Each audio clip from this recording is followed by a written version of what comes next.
ప్రియమైన సోదరి సోదరులారా, భారత స్వతంత్ర దినోత్సవ సందర్భంగా ఆహ్వానితులైన నగర ప్రజలకు, ప్రజాప్రతినిధులకు, అధికారులకు, పాత్రికేయులకు, విద్యార్థులకు, స్వతంత్ర సమర యోధులకు, ఉద్యమకారులకు నా హృదయపూర్వక 80వ స్వతంత్ర దినోత్సవ శుభాకాంక్షలు. తెలంగాణ రాష్ట్ర రెవెన్యూ, సమాచార, పౌర సంబంధాలు, గృహ నిర్మాణ శాఖల మంత్రిగా నేడు ఈ వేడుకల్లో పాల్పంచుకోవడం నాకెంతో ఆనందంగా ఉంది. స్వతంత్ర సాధనలో ఎన్నో కష్ట నష్టాలు వచ్చి తమ సర్వస్వాన్ని త్యాగం చేసి దేశ భక్తికి ప్రక్రియగా నిలిచిన ఆనాటి నిస్వార్థ త్యాగమూర్తులకు శిరస్సు ఉంచి శ్రద్ధాంజలి ఘటిస్తున్నాను. అదేవిధంగా తెలంగాణ రాష్ట్ర సాధన కోసం ప్రాణాలు అర్పించిన అమరవీరులకి జోహార్లు అర్పిస్తున్నాను. ఈ పోరాట యోధుల ఆశయాలను కొనసాగించడమే వారికి మనమిచ్చే ఘనమైన నివాళి. 4 కోట్ల ప్రజల ఆకాంక్ష, యువత బలిదానాలు, విద్యార్థుల అనుకరగిన పోరాటాల ఫలితంగా సాధించుకున్న తెలంగాణ రాష్ట్రంలో 2.5 సంవత్సరాల క్రితం గౌరవ ముఖ్యమంత్రి రేవంత్ రెడ్డి గారి నాయకత్వంలోని మన ఇందిరమ్మ ప్రజా ప్రభుత్వం ఏర్పడింది. ఈ ఇందిరమ్మ రాజ్యంలో ప్రజా ప్రభుత్వం యువత, మహిళలు, రైతుల సంక్షేమానికి అత్యంత ప్రాధాన్యత ఇస్తూ అభివృద్ధి, సంక్షేమం 2 కళ్ళ ముందుకు ఒకవైపు ప్రపంచ నగరాలకు పోటీ పడేలా లక్ష్యాలను నిర్దేశించుకుని మరొక వైపు పేదవాళ్ళ ఆకాంక్షలు తీర్చే సంక్షేమ పాలన అందిస్తూ విముఖ విధానంతో మన ప్రభుత్వం పాలన సాగిస్తుంది. సంక్షేమం అనేది ఒకసారి ఇచ్చి ఆపేసే కార్యక్రమం కాదు, అది నిరంతర ప్రక్రియ. ఒక పథకం ప్రకటించాం, కొంతమందికి ఇచ్చాం అని మన ఇందిరమ్మ ప్రభుత్వంలో చేతులు దొరుకుకోదు. అర్హత ఉన్న చివరి లబ్ధిదారికి సంక్షేమ ఫలాలు కొనసాగుతుంది. అది పెన్షన్ కావచ్చు, ఇందిరమ్మ ఇల్లు కావచ్చు, ఉచిత విద్యుత్ కావచ్చు, 500 రూపాయలకి గ్యాస్ సిలిండర్ కావచ్చు, రేషన్ కార్డు కావచ్చు, సన్న బియ్యం కావచ్చు. ఏ సంక్షేమ పథకమైన అర్హుడైన చివరి లబ్ధిదారుడికి అందించడమే మన ప్రజా ప్రభుత్వ సంకల్పం. ప్రభుత్వం అంటే 4 చేతుల్లో పెత్తనం కాదు, 4 కోట్ల ప్రజలనే భావనతో మనం పనిచేస్తున్నాం. ఈ రాష్ట్రాన్ని 10 ఏళ్లు పాలించిన అన్ని వ్యవస్థలను నిర్వీర్యం చేసింది. తెలంగాణని భారీ అప్పుల ఊపిలో నెట్టింది. మేము అధికారంలో చేపట్టిన డిసెంబర్ 7, 2023 నాటికి సుమారు 8,21,000 కోట్ల అప్పుల భారాన్ని మనకు అప్పగించింది. అయినప్పటికీ ఆ ప్రభుత్వం సృష్టించిన అప్పుల గాయాన్ని మార్పుకుంటూ అవరోధాలు, అడ్డంకులు ఒక్కొక్కటి అధిగమిస్తూ శూన్యం నుంచి శిఖరానికి రాష్ట్రాన్ని తీసుకెళ్లేందుకు మేము కృషి చేస్తున్నాం. గత 32 నెలలుగా ప్రజల ఆశలు, ఆకాంక్షలు నెరవేరుస్తూ మన ప్రభుత్వం విజయవంతంగా ముందుకు సాగుతుంది. తలసరి ఆదాయం దేశంలో సగటున గణనీయంగా అధిగమిస్తూ దేశంలో అగ్రగామి దేశ రాష్ట్రాల సరసన తెలంగాణ తన స్థానాన్ని మరింత బలోపేతం చేసింది. 2025-26 ఆర్థిక సంవత్సరంలో దేశ సగటు తలసరి ఆదాయం 2,19,575 రూపాయలు ఉంటే తెలంగాణ తలసరి ఆదాయం 4,18,931 రూపాయలకు చేరుకుంది. దేశ సగటుతో పోలిస్తే తెలంగాణ తలసరి ఆదాయం అధికంగా ఉండటం రాష్ట్ర ఆర్థిక బలోపేతానికి నిదర్శనంగా నిలిచింది. తెలంగాణ రాష్ట్రాన్ని భారతదేశంలోనూ ప్రపంచ స్థాయి అగ్రదేశాల్లో నిలిపేందుకు గౌరవ ముఖ్యమంత్రి శ్రీ రేవంత్ రెడ్డి గారి నాయకత్వంలోని తెలంగాణ రేజింగ్ 2047 విజన్తో ప్రజా ప్రభుత్వం ముందుకు సాగుతుంది. 2035 నాటికి తెలంగాణ ఆర్థిక వ్యవస్థని $1 ట్రిలియన్ ఎకానమీగా వృద్ధి సాధించాలనే లక్ష్యంగా పనిచేస్తున్నాం. అదేవిధంగా 2047 నాటికి $3 ట్రిలియన్ లక్ష్యం సాధించాలని ప్రభుత్వం ప్రణాళికలు రూపొందిస్తుంది. ఏ దేశానికైనా, ఏ రాష్ట్రానికైనా యువత అతిపెద్ద శక్తి. యువత ఆశయాలు నెరవేర్చితేనే ఆ రాష్ట్రం అభివృద్ధి చెందుతుంది. అందుకే మన ప్రభుత్వం యువత సంక్షేమానికి వారి భవిష్యత్తుకి అత్యంత ప్రాధాన్యతనిచ్చింది. తెలంగాణ ఉద్యోగులు అడిగే స్థాయి నుంచే తెలంగాణలో ఉద్యోగాలు అడిగే స్థాయి నుంచి ఉద్యోగాలు ఇచ్చే స్థాయికి ఎదగాలన్నదే మన ప్రభుత్వం యొక్క లక్ష్యం. అందుకే నైపుణ్యాభివృద్ధి, ఉపాధి అవకాశాలు, స్టార్టప్ ప్రోత్సాహం, పారిశ్రామిక విధానాలు, ప్రపంచ స్థాయి పెట్టుబడుల ఆకర్షణ ద్వారా యువతకు అపార అవకాశాలు కల్పిస్తున్నాం. ఉద్యోగ నియామకాల ప్రక్రియ సమర్థవంతంగా నిర్వహించలేక ఆనాటి ప్రభుత్వ అసమర్థత కారణంగా రాజ్యాంగబద్ధ సంస్థ తెలంగాణ పబ్లిక్ సర్వీస్ కమిషన్ నవ్వుల పాలైంది. మా ప్రభుత్వ సర్వీస్ కమిషన్ పూర్తిగా సంస్కరించుకొని రికార్డు స్థాయిలో దాదాపు 72,000 ఉద్యోగాలు భర్తీ చేసి యువతే దేశానికి ఆదర్శంగా నిలిచే విధంగా చేశాం. తాజాగా పోలీస్ శాఖతో పాటు అటవీ, విద్య, టౌన్ ప్లానింగ్ తదితర విభాగాల్లో 10,000కు పైగా ఉద్యోగాలకు నోటిఫికేషన్లు ఇవ్వటం జరిగింది. ఉద్యోగాల భర్తీ ప్రక్రియ మన ప్రజా ప్రభుత్వంలో నిరంతరం జరిగే కార్యక్రమం. తెలంగాణ పబ్లిక్ స్కూళ్ల ఏర్పాటు నుంచి యంగ్ ఇండియా ఇంటిగ్రేటెడ్ స్కూళ్ల వరకు ప్రతి ప్రయత్నంలో విద్యా వ్యవస్థ బలోపేతం, విద్యార్థులకు నైపుణ్యం, పాఠశాలలలో అత్యున్నత మౌలిక సదుపాయాల కల్పనే లక్ష్యంగా రేపటి ప్రపంచానికి అవసరమైన నైపుణ్యాలతో తెలంగాణ యువతను సిద్ధం చేస్తున్నాం. రాష్ట్రంలో 65 ఐటీఐలు, పాలిటెక్నికల్ కళాశాలని అడ్వాన్స్డ్ టెక్నాలజీ సెంటర్లుగా పునర్వ్యవస్థీకరించాం. 57 పాలిటెక్ కళాశాలను అడ్వాన్స్డ్ టెక్నాలజీ సెంటర్లుగా అప్గ్రేడ్ చేయడం జరిగింది. 15 కొత్త కోర్సులను కూడా ఈ విద్యా సంవత్సరం నుంచే ప్రారంభిస్తున్నామని చెప్పడానికి సంతోషిస్తున్నాను. నేటి ప్రపంచంలో డిగ్రీతో పాటు నైపుణ్యం కూడా ఎంతో అవసరం. అందుకే పరిశ్రమల అవసరాలకు అనుగుణంగా యువతకు శిక్షణ అందించే యంగ్ ఇండియా స్కిల్ యూనివర్సిటీ ఏర్పాటు చేశాం. ఈ యూనివర్సిటీలో ఇప్పటి వరకు 1190 మంది విద్యార్థులు కోర్సులు పూర్తి చేశారు.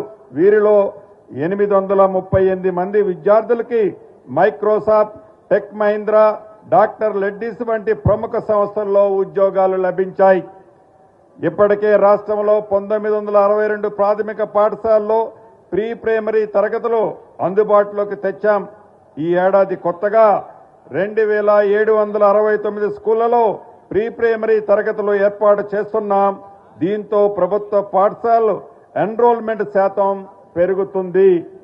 ఆర్థిక సామాజిక అసమానతలను ముగింపు పలుకుతూ కులం, మతం, ప్రాంతం, కుటుంబ నేపథ్యం అనే గీతలను చెరిపేస్తూ ప్రతి చిన్నారికి ప్రపంచ స్థాయి విద్యను అందించాలనే సంకల్పంతో 113 అసెంబ్లీ నియోజకవర్గాల్లో యంగ్ ఇండియా ఇంటిగ్రేటెడ్ రెసిడెన్షియల్ పాఠశాలలను నిర్మిస్తున్నాం. ఇప్పటికే 86 పాఠశాలలు వివిధ దశల్లో కంప్లీట్ స్టేజ్ల్లోకి వచ్చాయి. పేద విద్యార్థులు ఆకలితో తరగతుల గదుల్లో కూర్చోవడం అనేది మా ప్రభుత్వ సంకల్పం కాదు. అందుకే ప్రభుత్వ పాఠశాలలో, జూనియర్ కళాశాలల విద్యార్థుల కోసం అల్పాహార పథకాన్ని ప్రారంభించాం. తొలి దశలో 8 జిల్లాల్లో 1,269 పాఠశాలలు, 33 జూనియర్ కళాశాలల్లో 1.45 లక్షల మంది విద్యార్థులకు ఈ పథకాన్ని అమలు చేస్తున్నాం. దశల వారీగా 22 లక్షల మంది విద్యార్థులకు ఈ పథకాన్ని విస్తరిస్తాం. ప్రస్తుత పాఠశాలలో ఉన్న మధ్యాహ్న భోజన పథకాన్ని జూనియర్ కాలేజీలకు కూడా ఇవ్వబోతున్నాం. గతంలో ఎన్నడూ లేని విధంగా అన్ని ప్రభుత్వ సంక్షేమ హాస్టళ్లు, రెసిడెన్షియల్ పాఠశాలలు, కళాశాల విద్యార్థులకు డైట్ ఛార్జీలు 40%, కాస్మెటిక్ ఛార్జీలు 200% పెంచాం. రైతు బాగుంటేనే దేశం బాగుంటుంది, రాష్ట్రం బాగుంటుందనే విశ్వాసంతో మన ప్రజా ప్రభుత్వం రైతు సంక్షేమాన్ని పాలనలో అత్యున్నత ప్రాధాన్యత అంశంగా తీసుకుంది. అధికారంలోకి వస్తే తెలంగాణ రైతుకు 2 లక్షల రూపాయల వరకు రుణమాఫీ చేస్తామని ఇదే వరంగల్ వేదికగా 2022 మే 6న ఈనాడు పార్లమెంటు ప్రతిపక్ష నాయకుడు రాహుల్ గాంధీ గారు మాట ఇచ్చారు. ఏడాది తిరగకుండానే 2024 ఆగస్టు 15న రైతు రుణమాఫీకి శ్రీకారం చుట్టాం. 25,35,000 మంది రైతన్నలకు 21,000 కోట్ల రూపాయల రుణమాఫీ చేసి దేశంలో ఏ రాష్ట్ర ప్రభుత్వమే రాయని కొత్త చరిత్ర తిరిగి రాశాం. రుణమాఫీతో రైతుల పట్ల మా రుణం తీరిపోయిందని చేతులు దులుపుకోకుండా అన్నం పెట్టే రైతన్న అప్పు కోసం ఎవరి దగ్గర చెయ్యి చాపొద్దని ఆలోచనతో ఇందిరమ్మ రైతు భరోసా కింద ఎకరాకు 12,000 రూపాయలు పెంచుతూ పెట్టుబడి సాయం ప్రకటించాం. పరిమితులు లేకుండా ప్రతి రైతుకు ఈ పథకం కింద సాయం చేశాం. ఈ సీజన్లో రైతు భరోసా జూన్ 30న ప్రారంభించి కేవలం 9 రోజుల్లోనే 9,000 కోట్ల రూపాయల్ని 70,11,000 మంది రైతన్నుల ఖాతాలో జమ చేశాం. కొత్తగా దరఖాస్తు చేసుకున్న 1,27,20,000 మంది రైతులకు కూడా పెట్టుబడి సాయం అందించాం. ప్రజా ప్రభుత్వం ఏర్పడిన 32 నెలల్లోనే రైతు భరోసా కింద 36,000 కోట్ల రూపాయలు రైతుల ఖాతాలో జమ చేసిన ప్రభుత్వం మీరెన్నుకున్న ప్రభుత్వం. కేవలం 32 నెలల్లోనే రైతాంగం కోసం కేవలం ఏకంగా 1,67,00,000 రూపాయలు ఖర్చు చేసి రైతు కుటుంబాలకు మన ప్రభుత్వం అండగా నిలిచింది. ఆనాటి ప్రభుత్వం రైతుల కోసం నెలకు సగటున 2,532 కోట్లు ఖర్చు చేస్తే మీరెన్నుకున్న మన ప్రభుత్వం వచ్చిన తర్వాత సగటున ప్రతి నెల 5,567 కోట్ల రూపాయల పైగా ఖర్చు చేసి రైతుల పట్ల మన నిబద్ధతని చాటుకున్నాం. 2025-26 సంవత్సరంలో రాష్ట్రంలో ధాన్యం ఉత్పత్తిలోనూ కొనుగోలులోనూ తెలంగాణ రాష్ట్రం దేశంలో అగ్రస్థానంలో నిలిచింది. రాష్ట్రంలో 3 కోట్ల మెట్రిక్ టన్నుల ధాన్యం ఉత్పత్తి కాగా ఇందులో రికార్డు స్థాయిలో 1,53,00,000 మెట్రిక్ టన్నుల ధాన్యాన్ని రైతుల నుంచి కనీస మద్దతు ధరకు కొనుగోలు చేసింది. మద్దతు ధర చెల్లింపును 48 గంటల్లోనే రైతన్నుల ఖాతాలో జమ చేసిన ప్రభుత్వం మన ప్రభుత్వం. వ్యవసాయానికి ఉచిత విద్యుత్తుతో భాగంగా 29 లక్షల మంది పంపు సెట్లకు ఉచిత విద్యుత్తు అందిస్తున్నాం. దీనికోసం 16,691 కోట్ల రూపాయలు రాష్ట్ర ప్రభుత్వ పక్షాన రైతన్నలకి సబ్సిడీ ఇస్తున్నాం. ఉమ్మడి రాష్ట్రంలో నీటి కోసం తెలంగాణ దశాబ్దాలుగా పోరాటం చేసింది. ప్రత్యేక రాష్ట్రం ఏర్పడిన ఆనాటి పాలకుల నిర్లక్ష్యం, స్వార్థపూరిత నిర్ణయాల కారణంగా ప్రతి ఎకరాకు ప్రతి రైతుకు సాగునీరు అందించాలన్న ఆకాంక్ష మాత్రం నెరవేరలేదు. ఆ లోటును తీర్చాలనే దృఢ సంకల్పంతో మన ప్రభుత్వం ముందుకు సాగుతుంది. 2004లో జలయజ్ఞం క్రింద ప్రారంభమైన ప్రాజెక్టులు, ఆ తర్వాత ప్రారంభమైన పలు ప్రాజెక్టులు ఇప్పటికీ అసంపూర్తిగానే ఉండటం బాధాకరం. దశాబ్దాలుగా ఎదురు చూస్తున్న రైతులకు శాశ్వత పరిష్కారం అందించాలనే లక్ష్యంతో అవసరమైన భూసేకరణలు పూర్తి చేసి పెండింగ్ ప్రాజెక్టులను యుద్ధ ప్రాతిపదిక మీద పూర్తి చేస్తున్నాం. అవి పూర్తయితే లక్షల ఎకరాలకి రాష్ట్రంలో సాగునీరు అందుతుంది. ఒక మహిళ సాధికారత పొందితే ఒక కుటుంబం బలపడుతుంది. లక్షలాది మంది సాధికారత సాధిస్తే ఒక రాష్ట్రం అభివృద్ధి చెందుతుంది. అదే నమ్మకంతో 1 కోటి మంది మహిళల్ని కోటీశ్వరులను తీర్చిదిద్దాలనే మహోత్తర లక్ష్యంతో మన ప్రభుత్వం ముందుకు సాగుతుంది. ఈరోజు తెలంగాణ మహిళలు కేవలం పొదుపు సంఘాల సభ్యురాలే కాదు, పారిశ్రామికవేత్తలు, వ్యాపారవేత్తలు, ఉపాధి సృష్టికర్తలుగా ఎదుగుతున్నారని చెప్పడానికి సంతోషిస్తున్నాను. మహిళల ఆర్థిక స్వావలంబనే రాష్ట్ర ప్రభుత్వానికి బలమైన పునాదులని మన ప్రభుత్వం విశ్వసిస్తుంది. మహిళా సంఘాలకు బ్యాంకు లింకేజీ శ్రీనిధి ద్వారా 1,00,000 కోట్ల రూపాయలు అందించాలనే లక్ష్యంతో ముందుకు వెళ్తుంది మన ప్రభుత్వం. రుణ పరిమితిని 5 లక్షల నుండి 10 లక్షల రూపాయలకు పెంచి వారి వ్యాపార అవసరాలని విస్తరింపజేశాం. ఇప్పటి వరకు సుమారు 0 వడ్డీకి 63,000 కోట్ల రూపాయలు నా ఆడబిడ్డలకి రుణము రూపంలో ఇప్పించడం జరిగింది. ఇందిరమ్మ క్యాంటీన్లు, సౌర విద్యుత్ ప్లాంట్లు, పెట్రోల్ బంకులు, రాబోయే రోజుల్లో రైస్ మిల్లులు ఈ రోజు మహిళా యాజమాన్యంలో నడుస్తున్నాయి. 1000 బస్సులకు మహిళలే యాజమానులు కావటం తెలంగాణ మహిళా సాధికారతకు నిదర్శనం.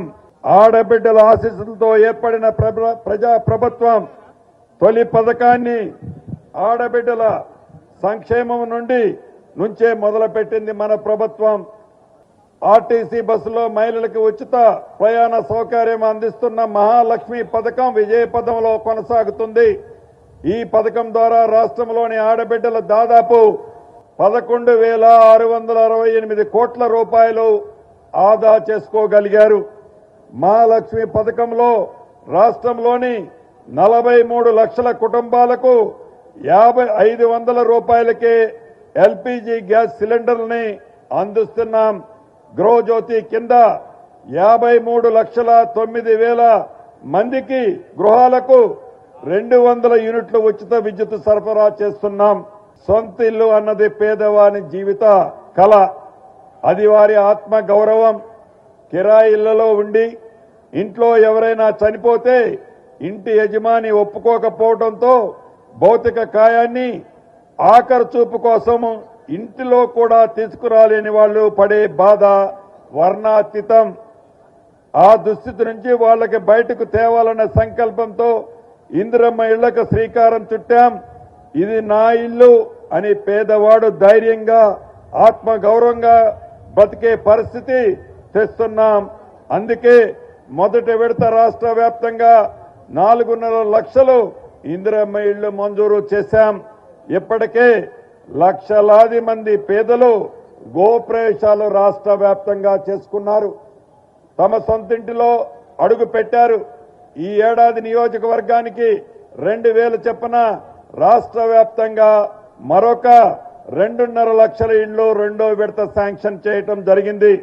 వీటితో పాటు అదనంగా హైదరాబాదు మహానగరంలో మొదటి విడత 1,00,000 ఇళ్లకి శాంక్షన్ చేస్తూ 2 రోజుల క్రితమే గౌరవ ముఖ్యమంత్రి రేవంత్ రెడ్డి గారి చేతుల మీదుగా ఇందిరమ్మ టవర్స్ కూడా శంకుస్థాపన చేసుకున్నాం.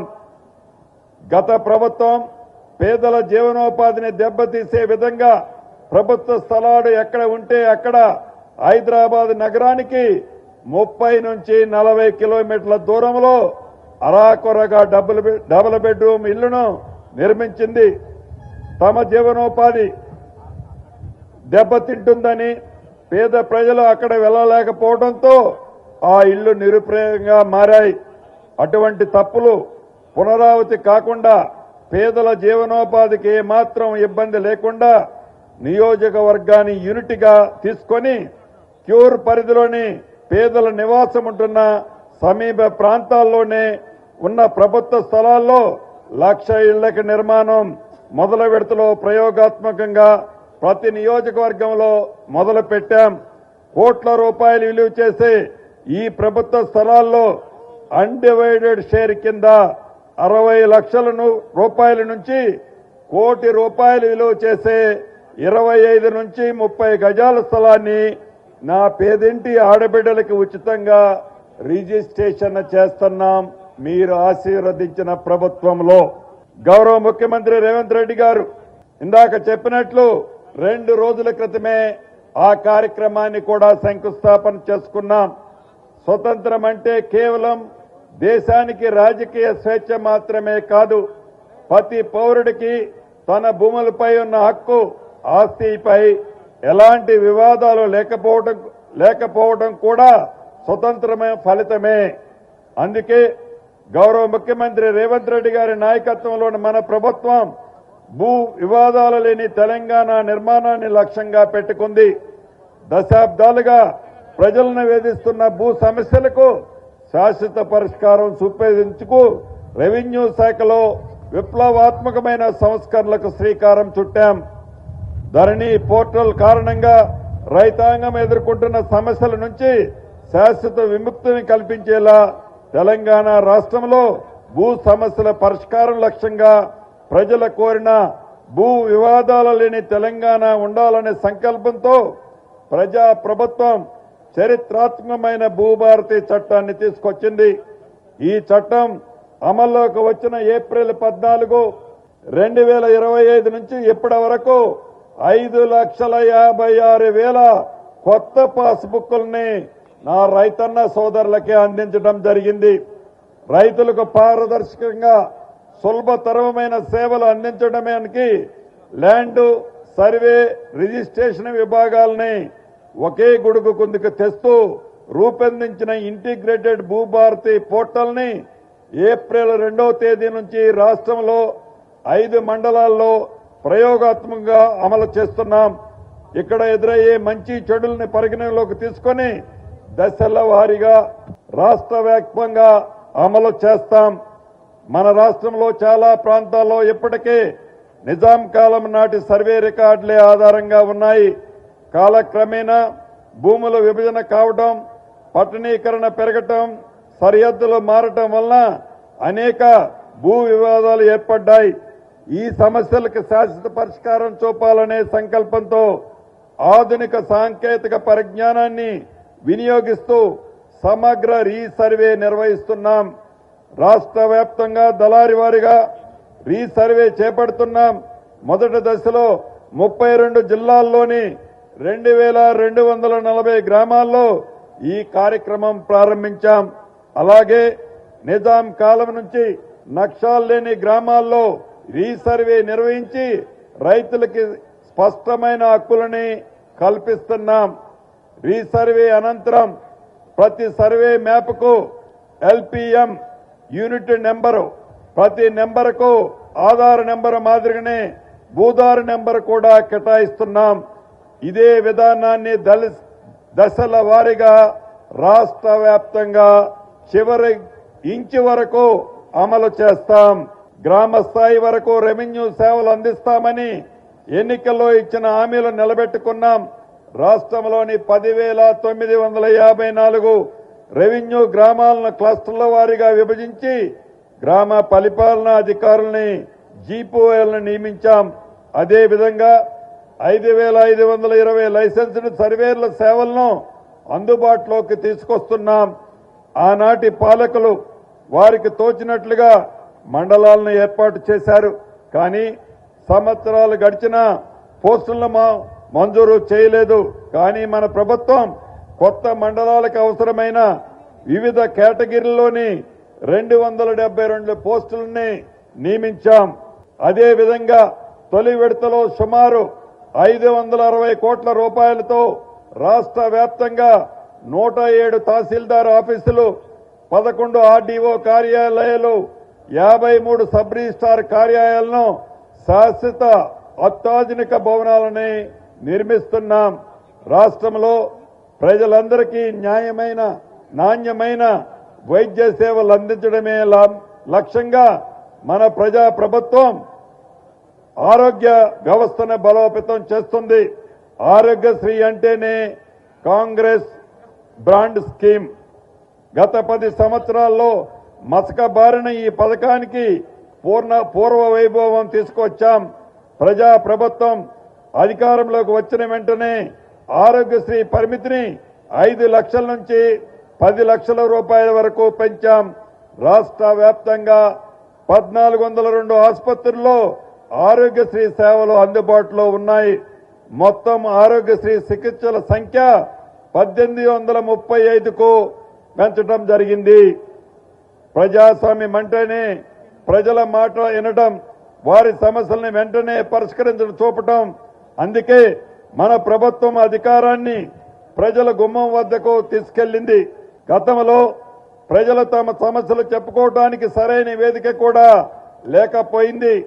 సచివాలయంలోకి అడుగు పెట్టడం కూడా సామాన్యుడికి కష్టంగా ఉండేది. కానీ నేడు జ్యోతిరావు పూలే ప్రజాభవనంలో వారానికి 2 రోజులు ప్రజావాణి గాంధీ భవన్లో ప్రతి బుధవారం మంత్రులు ముఖాముఖిగా కార్యక్రమాన్ని నిర్వహిస్తూ ప్రజల సమస్యలను నేరుగా పరిష్కరిస్తున్నాం. ఇప్పుడు ఆ వ్యవస్థను మరింత బలోపేతం చేస్తూ ప్రజావాణిని మండల స్థాయికి విస్తరించాం. ఇకపై ప్రతి సోమవారం మండల కేంద్రంలోనే ప్రజలు తమ సమస్యల్ని అధికారుల ముందుంచి నిర్ణీత గడువులోపు పరిష్కారం పొందే అవకాశం కల్పిస్తున్నాం. రాష్ట్రంలో పట్టణ గ్రామీణ రహదారుల అభివృద్ధికి మన ప్రభుత్వం చరిత్రాత్మక అడుగులు వేస్తుంది. హైబ్రిడ్ ఆనిటీ మోడల్ ద్వారా 13,000 కోట్ల రూపాయలతో 6,300 కిలోమీటర్ల R&B రహదారులని అభివృద్ధి చేస్తున్నాం. అలాగే పంచాయతీరాజ్ పరిధిలోని 18,000 కోట్ల రూపాయలతో 18,472 కిలోమీటర్ల గ్రామీణ రహదారుల నిర్మాణం చేపట్టబోతున్నాం. రేషన్ కార్డులు ప్రజల ఆత్మగౌరవానికి ప్రతీక. ఒక భరోసా. ఆ భరోసా కోసం ఏళ్లకేళ్లుగా ఎదురు చేస్తున్న కుటుంబాల ఆంక్షను మన ప్రభుత్వం నెరవేర్చింది. రాష్ట్ర వ్యాప్తంగా 16,32,810 కొత్త కార్డులు జారీ చేశాం. రేషన్ కార్డులలో 19,44,000 కొత్త సభ్యుల పేర్లు చేర్చాం. ప్రస్తుతం రాష్ట్రంలో 1,06,28,092 కార్డుల ద్వారా 3,38,000 మంది ఈ రోజు సన్నబియ్యం భోజనం చేయగలిగే పరిస్థితి మన ప్రభుత్వం కల్పించింది.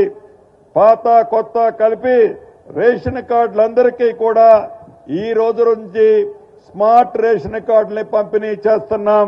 సామాజిక న్యాయం కోసం రాష్ట్ర ప్రభుత్వం చరిత్రాత్మక నిర్ణయం తీసుకొని చట్టాన్ని ఆమోదించి 59 షెడ్యూల్డ్ కులాలు 3 గ్రూపులుగా వర్గీకరించి అమలు కూడా ప్రారంభించింది. విద్య, ప్రభుత్వ ఉద్యోగాల్లో 42% బీసీలకి రిజర్వేషన్ అందించే బీసీ, ఎస్సీ, ఎస్టీ చట్టాన్ని, స్థానిక సంస్థల్లో బీసీలకి 42% రిజర్వేషన్ కల్పించే చట్టాన్ని కూడా మన రాష్ట్ర ప్రభుత్వం ఆమోదించింది. ప్రభుత్వ ఉద్యోగాలు మాకు కుటుంబ సభ్యులతో సమానం. వారి కష్ట నష్టాలు మాకు తెలుసు. గత 10 ఏళ్లుగా పేరుకుపోయిన వారి సమస్యలు మాకు తెలుసు. వచ్చి రావడంతోనే ప్రభుత్వ ఉద్యోగాల జీతాలు 1వ తారీఖునే పడేలా నిర్ణయం తీసుకున్నాము. ఉద్యోగులు, పెన్షనర్లకు పెండింగ్ లో ఉన్న బిల్లులు, బకాయిల కోసం ప్రతి నెల అదనంగా 1,000 కోట్ల రూపాయలు కేటాయిస్తున్నాం. ఉద్యోగులకు 1 కోటి రూపాయలతో ప్రత్యేక బీమా పథకాన్ని ప్రవేశపెట్టాం. వారి ఆరోగ్య భద్రత, సామాజిక భద్రతను కల్పించే ఈ పథకం దేశ చరిత్రలో ఇది మొదటిదని చెప్పడానికి సంతోషిస్తున్నాను. ఎంప్లాయీస్ హెల్త్ కేర్ ట్రస్ట్ ద్వారా ఉద్యోగులకి నగదు రహిత ఆరోగ్య పథకం ఈహెచ్ఎస్ అమలు చేస్తుంది మన ప్రభుత్వం. వచ్చే ఏడాది జరగనున్న గోదావరి పుష్కరాలకు బాసర నుండి భద్రాచలం వరకు గోదావరి నది ఒడ్డున ఉన్న ఆలయాలను అభివృద్ధి చేస్తుంది. 1,000 కోట్ల నిధులు మన రాష్ట్ర ప్రభుత్వం కేటాయించింది. అంతేకాకుండా భద్రాచలం, బాసర, వేములవాడ టెంపుల్స్ కి అదనంగా మరొక 700 కోట్లు కూడా కేటాయించి పనులు వడివడిగా జరుగుతున్నాయి. హైదరాబాద్ నగరాన్ని అంతర్జాతీయ ప్రమాణాలతో అభివృద్ధి చేసేందుకు ప్రణాళికలు సిద్దమయ్యాయి. మెట్రో విస్తరణకు శ్రీకారం చుట్టాం. ఫ్యూచర్ సిటీ పేరుతో 30,000 ఎకరాల్లో సరికొత్త నగర నిర్మాణానికి ప్రభుత్వం శ్రీకారం చుట్టింది. అభివృద్ధి ప్రణాళికల్లో రాష్ట్రాన్ని 3 జోన్లుగా వర్గీకరించాం. ఔటర్ రింగ్ రోడ్డు లోపల నగరాన్ని కోర్ అర్బన్ తెలంగాణగా, ఔటర్ రింగ్ రోడ్డు, ప్రతిపాదిత రీజనల్ రింగ్ రోడ్డు మధ్య ప్రాంతాన్ని అర్బన్ తెలంగాణగా, రీజనల్ రింగ్ రోడ్డు ఆవల ప్రాంతాన్ని రూరల్ తెలంగాణగా నిర్ణయించాం. రాష్ట్రంలోని వరంగల్, ఆదిలాబాద్ విమానాశ్రయాల ఏర్పాటుకు మనం కేంద్రంపై ఒత్తిడి తెచ్చి ఆమోదింపజేసుకున్నాం. ఈ విమానాశ్రయాలను వేగంగా నిర్మించడానికి ప్రభుత్వం ఆల్రెడీ చర్యలు తీసుకుంది. వరంగల్ విమానాశ్రయ అభివృద్ధికి అవసరమైన మొత్తం 950 ఎకరాల స్థలాన్ని ప్రభుత్వం ఎయిర్పోర్ట్ అథారిటీ ఆఫ్ ఇండియాకు అప్పగించింది. త్వరలోనే ఈ ఎయిర్పోర్ట్ అభివృద్ధి పనులు ప్రారంభం కావుతున్నాయని చెప్పడానికి సంతోషిస్తున్నాను. ఇక మన హన్మకొండ జిల్లాకు వస్తే, హన్మకొండ జిల్లా అభివృద్ధికి గౌరవ ముఖ్యమంత్రి గారి నేతృత్వంలోని మన ప్రజా ప్రభుత్వం అత్యంత ప్రాధాన్యత ఇస్తుంది. గత 10 ఏళ్ల క్రితంలో ఈ ప్రాంతం అభివృద్ధి హామీలకు, కాగితాలకే పరిమితమైంది. మన ప్రభుత్వం మాటల్లో కాకుండా చేతల్లో చూపిస్తుంది. హైదరాబాద్, సికింద్రాబాద్ నగరాలు కలిసి ఉన్నట్లుగానే హన్మకొండ, వరంగల్ నగరాలు కూడా అలాగే కలిసి ఉన్నాయి. అధికారంలోకి వచ్చిన క్షణం నుండి ఈ ప్రాంతాల అభివృద్ధికి ప్రభుత్వం ప్రత్యేక దృష్టి సారించింది. ఇందుకు తగినట్లుగానే గతంలో ఎన్నడూ లేని విధంగా ఈ రెండింటిని సమన్వయం చేస్తూ అభివృద్ధి పనులు చేపట్టాం. ఎల్ నినో ప్రభావం, వర్షాభావ పరిస్థితులు భవిష్యత్తులో వ్యవసాయ రంగంపై తీవ్ర ప్రభావం చూపే అవకాశం ఉందని నిపుణులు హెచ్చరిస్తున్న నేపథ్యంలో రైతులు ఇప్పటి నుండే నీటి పొదుపు, పంటల వైవిధ్యం, వర్షాధార పంటల సాగుపై దృష్టి సాధించాలి. వాతావరణ మార్పులకు అనుగుణంగా సాంప్రదాయ పంటలని పునరుద్ధరించడంతో పాటు తక్కువ నీటితో సాగయ్యే పంటలను ప్రోత్సహించడం ద్వారా రైతులకి స్థిరమైన ఆదాయం, భవిష్యత్తుకి భరోసా కల్పించడమే మా ప్రభుత్వం లక్ష్యం. ఇందుకోసం వ్యవసాయ శాఖ ఆధ్వర్యంలో జిల్లా వ్యాప్తంగా రైతులకి అవగాహన కార్యక్రమాలు, రైతు సదస్సులు నిర్వహిస్తూ సాంప్రదాయ పంటల సాగు, పంటల వైవిధ్యం, నీటి పొదుపుపై రైతుల్ని చైతన్యపరుస్తున్నాం. జిల్లాలో రైతులకి సాగునీటి వసతి మెరుగుపరిచేందుకు పలు అభివృద్ధి పనులు కొనసాగుతున్నాయి. ప్రస్తుతం ఎల్ నినో ప్రభావ పరిస్థితుల్లోనూ గోదావరి నదిలో ఉన్న నీటిని దేవాదుల ప్రాజెక్టు ద్వారా ఎత్తిపోసి ధర్మసాగర్ మరియు సలివాగు ప్రాజెక్టు కింద ఉన్న వరంగల్ కార్పొరేషన్కి వచ్చే ఏడాది జూన్ చివరికి సాగునీటిని ఎలాంటి ఆటంకము కలగకుండా ప్రణాళిక రూపొందించడం జరిగింది. ధర్మసాగర్ ఉత్తర మరియు దక్షిణ కాలువల ద్వారా చెరువులు, కుంటలు నింపటం కోసం మరియు ఖరీఫ్ 2026 ఆరుతడి పంటల సాగునీరు అందించడం కోసం నీటిని విడుదల చేయడం జరిగింది. సలివాగు ప్రాజెక్టు కింద ఉన్న పంటలకు కూడా నీటిని విడుదల చేయడం జరిగింది. ఈ వరంగల్ ప్రాంతానికి ప్రధానంగా సాగునీరు అందించే దేవాదుల ప్రాజెక్టు గత ప్రభుత్వం నిర్లక్ష్యం చేసింది. ఈ ఇందిరమ్మ ప్రభుత్వం శరవేగంతో ఈ ప్రాజెక్టుని పూర్తి చేయాలని కుట్ర నిశ్చయంతో ఉంది. వరంగల్ నగర అభివృద్ధి, చరిత్రాత్మక వారసత్వ సంపద పరిరక్షణకు మా ప్రభుత్వం ప్రత్యేక ప్రాధాన్యతనిస్తుంది.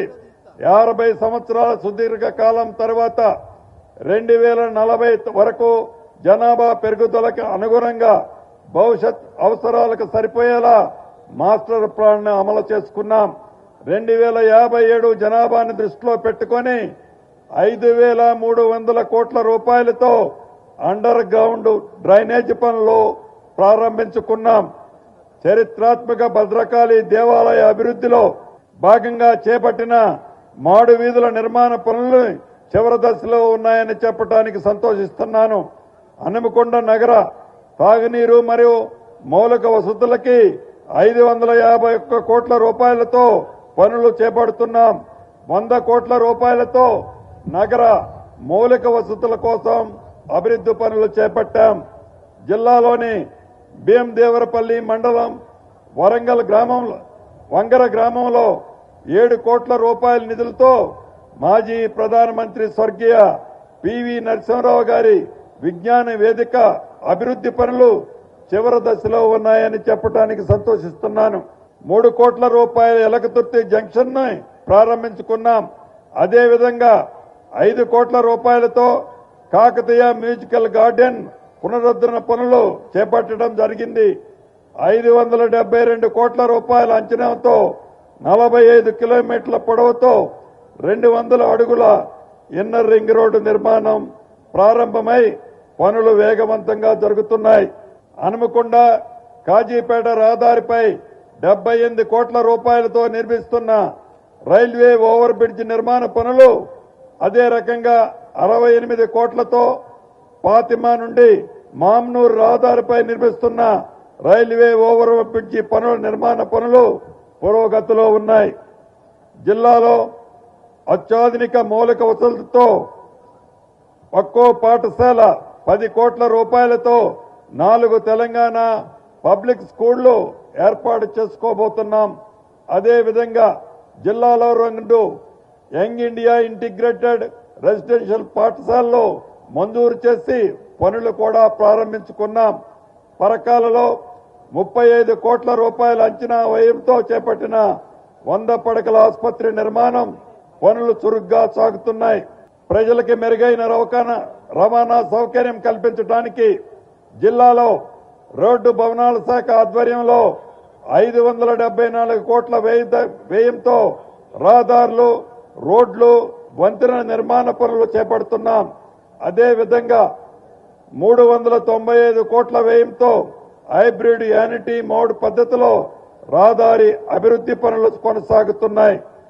జిల్లాలో పంచాయతీరాజ్ శాఖ ద్వారా వివిధ పథకాల కింద 300 కోట్ల రూపాయలతో 862 పనులు చేపట్టి వేగంగా కొనసాగుతున్నాయి. అదేవిధంగా 5 కోట్ల రూపాయల అంచనా వ్యయంతో చేపట్టిన ఇందిరా మహిళా శక్తి భవన పనులు కూడా శరవేగంలో జరుగుతున్నాయి. జిల్లాలోని 1445 మహిళా సంఘాలకి 136 కోట్ల శ్రీనిధి ఆర్థిక సహాయం, బ్యాంకు లింకేజ్ రుణాలు, వడ్డీ లేని రుణాలు కల్పించాం. లక్షలాది మంది పేదలకి రేషన్ షాపుల ద్వారా ఉచితంగా సన్న బియ్యం పంపిణీ చేస్తున్నాం. ప్రభుత్వ వసతి గృహాలకు, పాఠశాలలో చదువుతున్న వేలాది మంది విద్యార్థులకు సన్న బియ్యంతో భోజనం అందిస్తున్నాం. ఆరోగ్యశ్రీ ద్వారా వేలాది మంది పేదల ఉచిత వైద్య చికిత్సలు పొందుతున్నారు.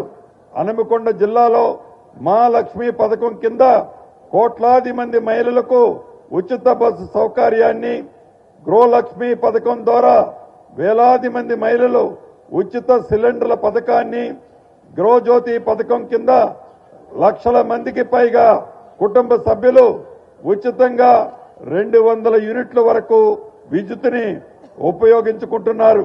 అలాగే రైతు భరోసా కింద లక్షలాది మంది రైతులకి కోట్లాది రూపాయలు వారి ఖాతాల్లో జమ చేయడం జరిగింది. ఇందిరమ్మ ఇళ్ల పథకం మొదటి విడతలో వేలాది మంది నిరుపేదలు సొంతింటి కల నెరవేర్చారు. రెండవ విడతలో కూడా వేలాది మందికి ఇండ్లని మంజూరు చేస్తున్నాం. వేలాది మందికి కొత్త రేషన్ కార్డులు ఇవ్వడమే కాకుండా వేలాది మంది కుటుంబ సభ్యుల పేర్లని అదనంగా రేషన్ కార్డులో చేర్చడం జరిగింది. ఈ జిల్లాలో కూడా ఈ రోజు నుండి స్మార్ట్ రేషన్ కార్డులు పంపిణీ చేస్తున్నామని తెలియజేయడానికి సంతోషిస్తున్నాను. మార్పు రావాలని ఈ ప్రభుత్వాన్ని తెలంగాణ ప్రజానీకం ఎన్నుకుంది. వారి ఆశలు, ఆకాంక్షలకు అనుగుణంగా కులాలు, మతాలు, ప్రాంతాలకు అతీతంగా ఎలాంటి బేసిజాలకి పోకుండా గౌరవ ముఖ్యమంత్రి రేవంత్ రెడ్డి గారి నాయకత్వంలోని మన ప్రభుత్వం సమర్థవంతంగా పనిచేస్తుంది. గౌరవ ముఖ్యమంత్రి గారి ఆలోచనలకు అనుగుణంగా మంత్రులమందరం రాత్రులు పగలు రాష్ట్ర ప్రజల బాగోగుల కోసం చిత్తశుద్ధితో నిత్యం మీతోనే ఉంటూ మీకు అండదండలుగా ఉంటున్నామని ఈ స్వతంత్ర దినోత్సవ సందర్భంగా మనస్ఫూర్తిగా మీకు తెలియజేస్తున్నాను. రాష్ట్రాన్ని అన్ని రంగాల్లో ముందుకు తీసుకువెళ్తున్న గౌరవ ముఖ్యమంత్రి రేవంత్ రెడ్డి గారికి జిల్లా సర్వతోముఖాభివృద్ధికి నిర్మాత్మకమైన సహకారం సూచనలు అందిస్తున్న గౌరవ జిల్లా మంత్రులకు, గౌరవ పార్లమెంటు సభ్యులకు, గౌరవ శాసన మండలి సభ్యులకు, గౌరవ శాసన సభ్యులకు, గౌరవ స్థానిక ప్రజాప్రతినిధులకు, గౌరవ న్యాయమూర్తులకు, జిల్లా ఉన్నతాధికారులకు, పోలీస్ సిబ్బందికి, స్వతంత్ర సమర యోధులకు, తెలంగాణ ఉద్యమకారులకు, మీడియా ప్రతినిధులకు, స్వచ్ఛంద సంస్థ ప్రతినిధులకు, జిల్లా ప్రజలకు భారతదేశ స్వతంత్ర దినోత్సవ శుభాకాంక్షలు తెలియజేసుకుంటూ జై హింద్, జై తెలంగాణ.